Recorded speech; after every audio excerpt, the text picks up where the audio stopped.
मसीह खुदावंद की सलामती आपके साथ हो। Good morning. मत्ती रसूल का अंजीली बयान उसका 4 बाब और 19वीं आयत में यूं लिखा है, और उनसे कहा मेरे पीछे चले आओ तो मैं तुमको आदमगीर बनाऊंगा। आमीन।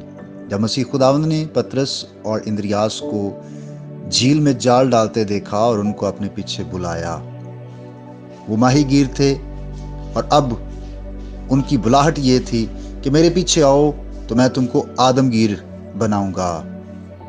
जिनको मसीह के पीछे चलने की बुलाहट हुई है, उनको जरूर है कि वो चलते ही रहें और ज्यादा उसके नजदीक होते जाएं। देखिए कि मसीह उनके लिए क्या इरादा रखता था, कि वो उनको आदमगीर बनाना चाहता था। एक नया एजाज उनको मिलने वाला है और जरूर है कि वो इस नए एजाज पर मगरूर ना हों और ना ही अब वो इस नए काम से डरें, क्योंकि वो मछलियां पकड़ने के आदी रहे हैं और अब भी काम उनका पकड़ना ही है। खादम आदमगीर हैं। इन्हें हलाक करने के लिए नहीं बल्कि बचाने के लिए बुलाया गया है। मसीह खुदावंद जब काम करने के लिए बुलाता है तो उस काम करने की अहलियत भी अता करता है। जब वो बुलाता है तो वो इख्तियार देता है, वो कामयाबी अता करता है। लेकिन इसके लिए उन्हें करना क्या है? यीशु मसीह ने कहा मेरे पीछे चले आओ, यानी अपने आप को दीगर कामों से अलग करो ताकि आप मुकम्मल तैयारी के साथ उसकी खिदमत में हाजिर रह सको।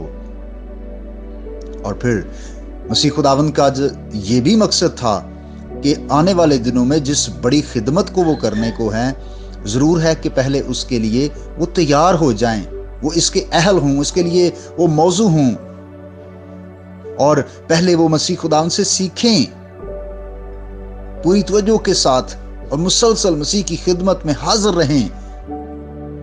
याद रखिए, सीखने का ये बेहतरीन तरीका है कि मसीह के पीछे पीछे चलते रहें।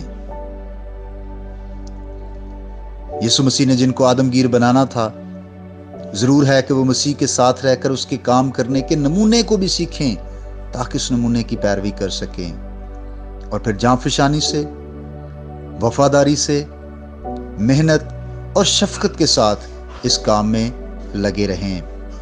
अजीज भाइयों और बहनों, आज भी यीशु मसीह हमें से हर एक को बुलाता है कि हम दुनिया और दुनिया के कामों को छोड़कर मसीह के पीछे हो लें और हर एक की जिंदगी में मसीह की ये ख्वाहिश है कि हम और लोगों को पकड़ें और मसीह के पास लेकर आएं। खुदावंद हम सबको ऐसा करने का फजल दे। आमीन। आइए हम दुआ करें। ऐ मेहरबान खुदा, मसीह के नाम से हम तेरा शुक्रिया अदा करते हैं और हम तुझे मुबारक कहते हैं क्योंकि तू अजीम खुदा है। खुदा बाप, हम तेरी शुक्रगुजारी करते हैं उन तमाम जिंदगियों के लिए जिन्हें तू आदमगीर बना चुका है।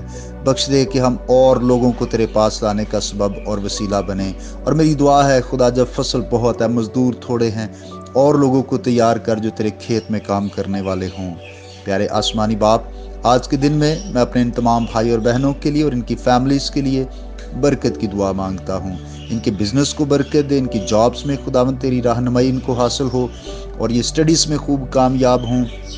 और बिलखुसूस जो बीमार हैं खुदा, तो उन्हें शिफा और अच्छी सेहत की बरकत अता करना। तेरा आसमान खुदावंद इन भाई और बहनों के लिए सदा ही खुला रहे और इन्हें खूब बरकत अता कर, यीशु मसीह के नाम से आमीन। मेरा नाम पास्टर बिशारत है और ये पैगाम आप इवेंजेलिकल चर्च अट्टक की तरफ से सुन रहे थे। अब तक हमारा चैनल सब्सक्राइब नहीं किया तो अभी सब्सक्राइब करें और बेल आइकॉन को क्लिक करके हमारी लेटेस्ट वीडियोस के बारे में अपडेट जानें।